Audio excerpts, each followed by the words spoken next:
Good morning all of you. Happy Makar Sankranti.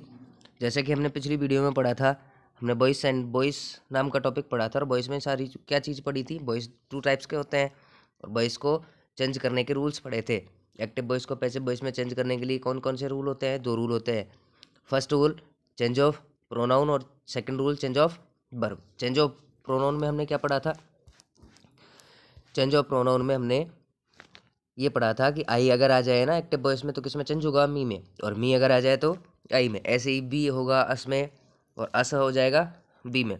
You same to same रहता है। दे को them में चेंज करते हैं और देम को दिम में चेंज करते हैं। ही को हिम में चेंज होगा और हिम ही में चेंज हो जाएगा। शी हर में चेंज होगा और हर शी में चेंज हो जाएगा। और इट हमेशा अनचेंज रहता है। उसके बाद हमने सारे क्या पढ़ा था? चेंज ऑफ वर्ब पढ़ी थी। क्या पढ़ी थी? Change of verb. और चेंज ऑफ वर्ब में हमने टेंसों के अकॉर्डिंग वर्ब्स पढ़ी थी।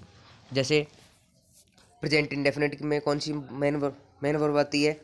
मेन वर्ब की फर्स्ट फॉर्म आती है अफर्मेटिव में। और नेगेटिव वगैरह आ जाए ना, इंटेरोगेटिव आ जाए, नेगेटिव आ जाए, तो कौन सी मेन वर्ब आती है? डू डज आती है। ठीक है। उसके बाद अगर ये सारी चीज़ें आ रही हों तो आपको पैसिव वॉइस में क्या लगाना है? इनकी जगह एज एम आर लगाना है। और मेन वर्ब की कौन सी फॉर्म लगानी है? Third form. इसके बाद हमने दूसरा पढ़ा था प्रेजेंट कंटिन्यूस वाली। प्रेजेंट कंटिन्यूस का पता कैसे लगेगा? यदि एक्टिव वॉइस में एज एम आर आ रहा हो या फिर मेन वर्ब, उसके साथ मेन वर्ब की कौन सी फॉर्म आ रही हो? फर्स्ट फॉर्म में आई एन जी वाली फॉर्म। तो हम क्या करेंगे? जब पैसिव वॉइस में चेंज करेंगे उसको तो एज एम आर का तो एज एम आर ही रहेगा, लेकिन सब्जेक्ट के अकॉर्डिंग चेंज हो जाएगा। मान लो एक्टिव वॉइस में सब्जेक्ट के अकॉर्डिंग ही इज आ रहा था, लेकिन हम पैसिव वॉइस में बनाते टाइम पैसिव वॉइस में क्या लिखेंगे? एक्टिव वॉइस का ऑब्जेक्ट। और उसके अनुसार अगर बदलना चाहें, प्लूरल आ जाए सब्जेक्ट सिंगुलर की जगह, तो क्या करना पड़ेगा? आर लगाना पड़ेगा। बस इतना सा चेंज होगा, लेकिन एच एम आर का एच एम आर ही रहेगा। आईएनजी वाली फॉर्म की जगह बीइंग जुड़ जाएगा। ऐसे हमने सारे रूल्स पढ़े थे। फिर प्रेजेंट परफेक्ट का पढ़ा था, हैज है बजाय तो हैज है भी रहेगा और मैनो की थर्ड फॉर्म की जगह बीन और थर्ड फॉर्म आ जाएगी। पास्ट इंडेफिनिट में मैनो की सेकंड फॉर्म ये डिड प्लस फर्स्ट फॉर्म आएगी और उसकी जगह was were plus main verb की थर्ड फॉर्म आएंगी।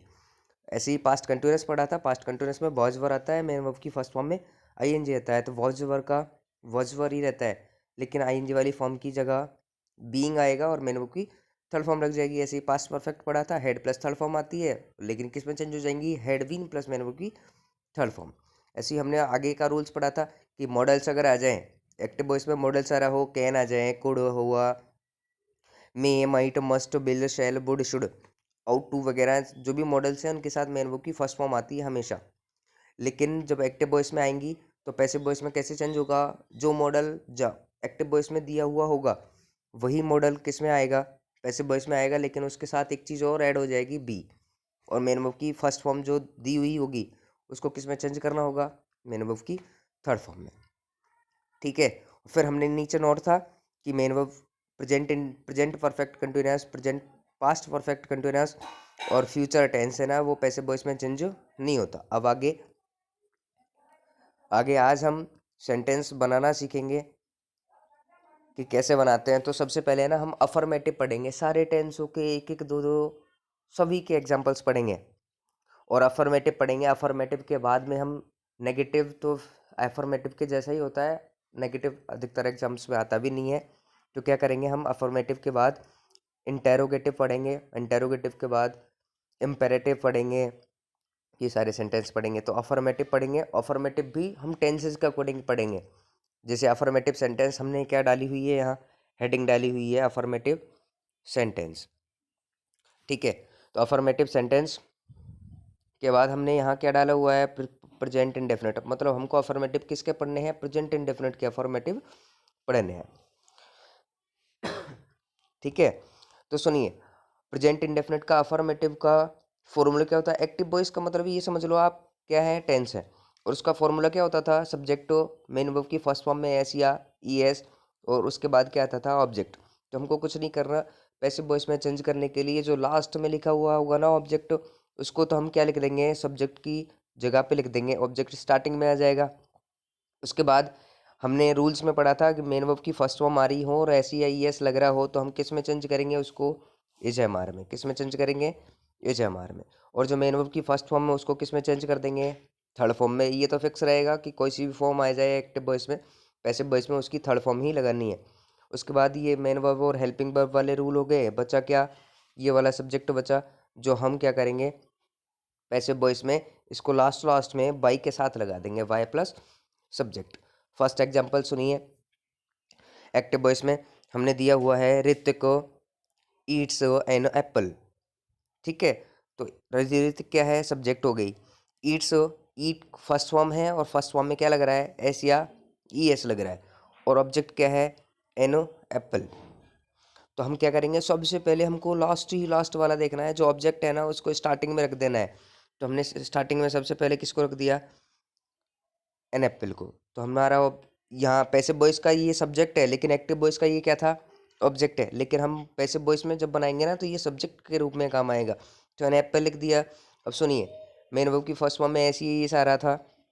तो हमने क्या कहा था, रूल्स में देखा करो। रूल्स में अगर जैसे आप स्टार्टिंग में सीख रहे हो तो कोई बात नहीं, देख देख के कर लिया करो। एन एप्पल, फिर मेन वर्ब की फर्स्ट फॉर्म में ऐसी यही है सारा है, तो किसमें चेंज होता था, इज एम आर में। और एन एप्पल के साथ बताओ इज आएगा, एम आएगा या आर आएगा, एम तो आ ही नहीं सकता क्योंकि एम तो आई के साथ आता है। इसलिए क्या आएगा, एन एप्पल सिंगुलर वर्ब है, सिंगुलर सब्जेक्ट है, तो क्या आएगा, इज आ जाएगा। इज, उसके बाद इज एम आर के साथ मेन वर्ब की फर्स्ट फॉर्म नहीं आई थी, मेन वर्ब की थर्ड फॉर्म आई थी। तो ईट की थर्ड फॉर्म क्या होगी, इटन। और फिर सारी चीज़ें हो गई, हेल्पिंग वर्ब हो गई, मेन वर्ब हो गई। फिर क्या कहा था, जो एक्टिव वॉइस का सब्जेक्ट होगा उसको वाई लगा के लास्ट में लिख देंगे, वाई प्लस सब्जेक्ट या वाई ऋतिक। तो हमारा सेंटेंस क्या बना कि an apple is eaten by Hrithik. एक एप्पल किसके द्वारा खाया गया, ऋतिक के द्वारा खाया गया। हमारे सेंटेंस के हिंदी अर्थ करके देखोगे तो उल्टा सेंटेंस का हिंदी अर्थ होगा। जैसे एक्टिव वॉइस का हिंदी अर्थ क्या था, Hrithik eats an apple, Hrithik एक एप्पल खाता है। अब पैसिव वॉइस का बनाएंगे तो an apple is eaten by Hrithik. एक एप्पल किसके द्वारा खाया गया है, ऋतिक के द्वारा। ठीक है, नेक्स्ट एग्जाम्पल सुनिए। नेक्स्ट एग्जाम्पल में कौन सा सेंटेंस दिया हुआ है, रोशनी एंड श्रुति राइट लेटर्स। अब रोशनी और श्रुति क्या करती हैं, लेटर्स लिखती हैं। अभी ये मत सोचना कि सर राइट आ गया, ऐसी एज तो आ ही नहीं रहा। ऐसी एज क्यों नहीं आ रहा, क्योंकि सब्जेक्ट हमारी क्या है यहाँ पर, प्लूरल है। कैसी सब्जेक्ट है, प्लूरल सब्जेक्ट दे रही थी हुई है, इसलिए हमने क्या नहीं किया, ऐसी एस नहीं लगाया। लेकिन मेन वर्ब की फर्स्ट फॉर्म तो है, तो हम क्या करेंगे, पैसिव वॉइस में चेंज करते टाइम जो लास्ट का ऑब्जेक्ट है उसको क्या करेंगे, सबसे पहले लिख देंगे लेटर्स। फिर मेन वर्ब की फर्स्ट फॉर्म आए या फर्स्ट फॉर्म में ऐसी ऐसा है तो किसमें चेंज होगा, इज एम और आर में। पिछली बार हमने एन एप्पल के साथ क्या लगाया था, इज लगाया था, क्योंकि एन एप्पल क्या है, सिंगुलर सब्जेक्ट है। लेकिन अब की बार लेटर्स क्या है हमारे पास, प्लूरल सब्जेक्ट है, इसलिए हम क्या लगा देंगे, आर लगाएंगे। ठीक है, आर। फिर मेन वर्ब की थर्ड फॉर्म लगानी है, राइट की थर्ड फॉर्म क्या हो जाएगी, रिटर्न। कुछ भी हमारे दिमाग से सोचना नहीं है हमको, सारी चीज़ें यही हैं, हमको तो सिर्फ याद रखने हैं रूल्स, कि यार वो रूल्स कि मेन वर्ब की थर्ड फॉर्म लगानी है, मेन वर्ब ऊपर ही दी होगी उसकी थर्ड फॉर्म लगानी है बस। रिटर्न हो गया। उसके बाद जो सब्जेक्ट था रोशनी एंड श्रुति, उसको किसके साथ लिख देंगे, by plus subject, by Roshni and Shruti. हमारा हिंदी में क्या होगा, Roshni and Shruti write letters. Roshni और श्रुति क्या लिखती हैं, पत्र लिखती हैं। लेकिन पैसिव वॉइस का हिंदी में क्या हो जाएगा, letters are written by Roshni and Shruti. Letters किसके द्वारा लिखे गए हैं, रोशनी और श्रुति के द्वारा। ठीक है, आपको क्या करना है, अब आपके लिए भी काम है थोड़ा। आपको ये करना है कि मैंने नीचे क्वेश्चन लिखा हुआ है, change following sentences into passive voice. आपको जो सेंटेंस दिए गए हैं उनको किस में चेंज करना है, पैसिव वॉइस में। फर्स्ट वाला है, आई रीड अ लेसन। मैंने एक लेसन पढ़ा, ये पढ़ता हूँ, पढ़ा नहीं पढ़ता हूँ, क्योंकि मेन वर्ब की फर्स्ट फॉर्म ऐसी यही सारा है, मतलब प्रेजेंट इंडेफिनिट का है। प्रेजेंट इंडेफिनिट की पहचान क्या होती है, ता है, ती है, ते हैं, ताहूँ, ती हूँ। तो आई रीड ए लेसन, मैं एक लेसन पढ़ता हूँ। नेक्स्ट सेकंड वाला कि ही राइट्स अ लेटर, वह एक पत्र लिखता है। तो आपको क्या करना है, इन दोनों का पैसिव वॉइस बनाना है। और पैसिव वॉइस बनाने के बाद मुझे क्या करोगे आप, मैसेज में कर दोगे, या फिर जो आप यूट्यूब पे देखोगे ना ये वीडियो, तो यूट्यूब के कमेंट सेशन में आपको इन दोनों के आंसर्स लिखने हैं। ठीक है, आगे बढ़ें। नेक्स्ट हम प्रेजेंट कंटिन्यूअस की बात करें। ये तो प्रेजेंट इंडेफिनिट हुआ, मैंने आपको मेन वर्ब की फर्स्ट फॉर्म में ऐसे एस लग रहा था, एक में नहीं लग रहा था, दोनों तरीके के बता दिए। एक में लग रहा था ऐसे ई एस, एक में नहीं लग रहा था, तो दोनों टाइप के बता दिए।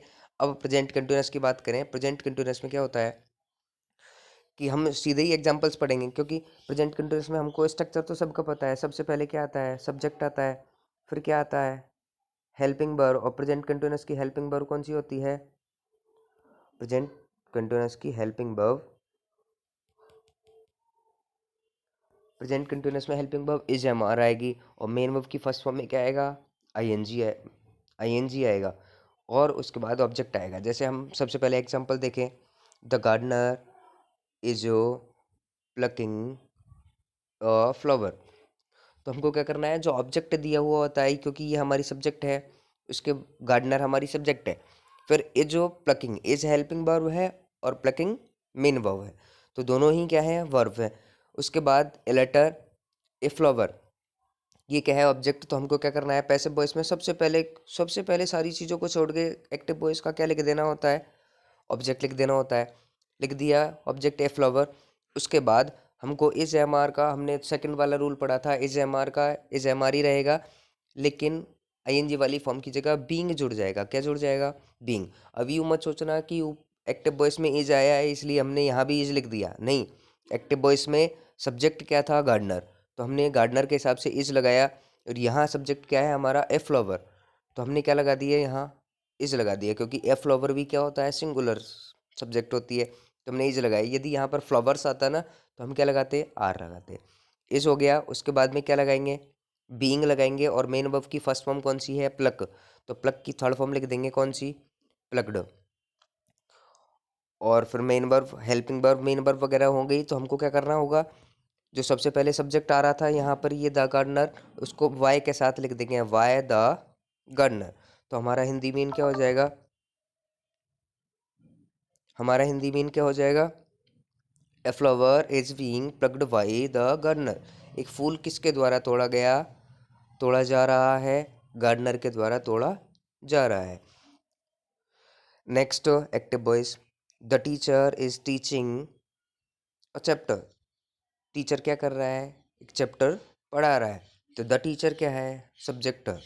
इज जो हेल्पिंग वर्ब और टीचिंग मेन वर्ब, दोनों ही वर्ब में काउंट होंगी। उसके बाद अ चैप्टर, ये क्या है, ऑब्जेक्ट है। तो हमको क्या करना है, सबसे पहले ऑब्जेक्ट लिखना है, अ चैप्टर। फिर इज एम आर का इज एम आर ही रहेगा, यहाँ टीचर सिंगुलर था, यहाँ भी चैप्टर सिंगुलर है, तो दोनों में क्या आएगा, इज आएगा। आईएनजी वाली फॉर्म की जगह बीइंग आ जाएगा। उसके बाद मेन वर्ब की फर्स्ट फॉर्म कौन सी थी, टीच, और टीच की कौन सी फॉर्म लिखनी है, थर्ड फॉर्म, टॉट होगी। फिर उसके बाद जब मेन वर्ब वगैरह सारी चीज़ें खत्म हो जाए, तो हमको सब्जेक्ट देखना है, और सब्जेक्ट को किसके साथ ऐड करना होता है, बाय प्लस सब्जेक्ट, तो बाय लिख दिया। उसके बाद द टीचर, ओके। फिर एक और एग्जांपल सुनिए, I am selling fruits. I subject है, am helping verb, selling main verb, और फ्रूट्स ऑब्जेक्ट होगा। तो हम क्या करेंगे, सबसे पहले ऑब्जेक्ट है ना फ्रूट्स, तो हमने यहाँ लिख दिया सबसे पहले फ्रूट्स। इज एम आर आ रहा है ऊपर, तो यहाँ भी इज एम आर ही रहेगा, लेकिन सब्जेक्ट, एक्टिव वॉइस में सब्जेक्ट क्या थी, आई के साथ क्या आया, एम, लेकिन यहाँ हमारी सब्जेक्ट क्या है, फ्रूट्स, और फ्रूट्स के साथ एम थोड़ी आता है ना, इज आता है, क्या आएगा, आर। हमारा वही है, हेल्पिंग वर्ब वही है, इज एम आर, और अब भी इज एम आर है, लेकिन हम सब्जेक्ट के अकॉर्डिंग चेंज कर देंगे। आईएनजी वाली फॉर्म आ रही है, इसलिए हम क्या लगा देंगे, बीइंग लगा देंगे। और सेल की थर्ड फॉर्म क्या होती है, सोल्ड। फिर उसके बाद क्या आएगा, सब्जेक्ट वाई, और सब्जेक्ट क्या था, आई।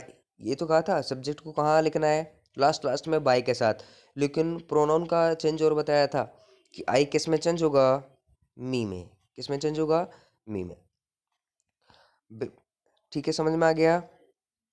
उसके बाद सुनिए, हमारा ये ध्यान रखना, हेल्प अगर कहीं भी प्रोनाउन आ रहा है ना, या हमें इस एक्टिव वॉइस में, तो उसको जब पैसिव वॉइस में चेंज करोगे तो चेंज करके ही लिखना है। और एक प्रोनाउन देख लेना कौन कौन से प्रोनाउन किस में चेंज होंगे, उनके अलावा कोई और प्रोनाउन आए तो उनको चेंज नहीं करना होगा, ठीक है।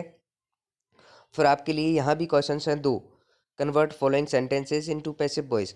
फर्स्ट वाला है, फार्मर्स आर प्लोइंग फील्ड्स, तो फार्मर्स सब्जेक्ट हुआ, आर हेल्पिंग वर्ब है, प्लॉइंग मेन वर्ब है और फील्ड्स ऑब्जेक्ट है। तो हमको सबसे पहले ऑब्जेक्ट लिखना है, फिर एजेमार की जगह एजेमार के हिसाब से एजेमार ही लिखनी है लेकिन सब्जेक्ट को देख के।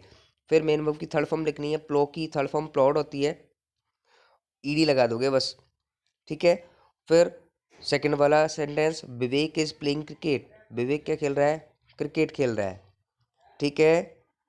Very good. आपको क्या करना है, ये फेयर नोट में सॉल्व करना है, राइट करना है, और ये क्वेश्चंस भी सॉल्व करके आपको कमेंट में भेजने हैं, ठीक है। Bye bye, happy Makar Sankranti all of you once again, ठीक है।